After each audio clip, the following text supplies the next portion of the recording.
Nous avons la responsabilité de ressembler à ces pères fondateurs, à Oumniobé, à Félix Moumié, dont nous devons avoir la conscience de nationalistes, la conscience d'anticolonialistes et essayer de continuer leur œuvre.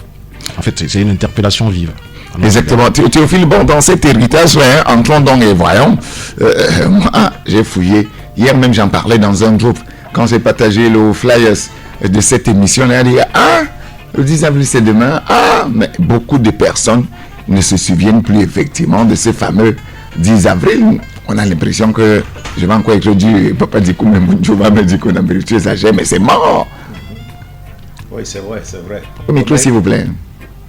Parlant, je vais d'abord revenir sur la résistance, parce que ce n'est pas tout le monde qui a retourné sa veste.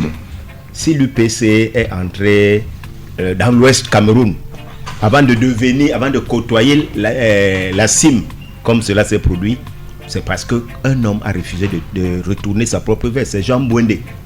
C'est grâce à Jean Bouendé, qui était un syndicaliste avec Oumniobé, et à qui Oumniobé a confié de créer, de faire entrer l'UPC dans l'Ouest à partir de Bafan. Et c'est lui qui a favorisé la rencontre entre Oumniobé et le roi Chang, Diomési Mathias. Bon, alors, celui-là, malgré toutes les pressions, il n'a pas retourné sa veste. Il est resté entier. Il a mené toutes les batailles. Il a payé le prix parce que sa concession a été brûlée à Bafan. Mais il est demeuré UPCiste.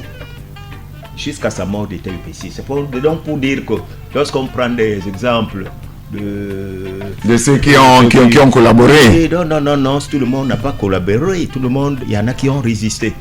Bon, la question de l'héritage aujourd'hui, on ne résiste plus, hein? Oui, il y a l'héritage, malheureusement, il n'y a pas d'héritier. Ça, c'est ce qu'on pourrait dire. Parce que, comme je l'ai dit, les héritiers sont mis sous l'éteignoir. On ne permet pas aux héritiers de se faire valoir, donc de posséder ce qui leur appartient. Mais on a créé des imposteurs. C'est eux qui sont présentés à longueur de journée comme étant un grand UPCiste, parce qu'à la moindre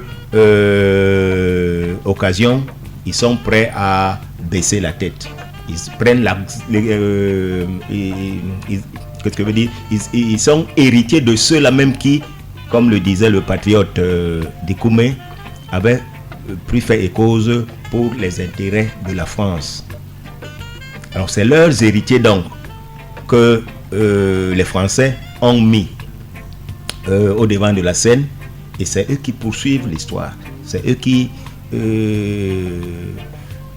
dévalorisent l'UPC. Est-ce que quand vous dites ça, vous n'êtes pas en train d'apporter les arguments sur ce que je suis en train de dire, que c'est mort? Non, l'UPC est un sphinx. L'UPC est un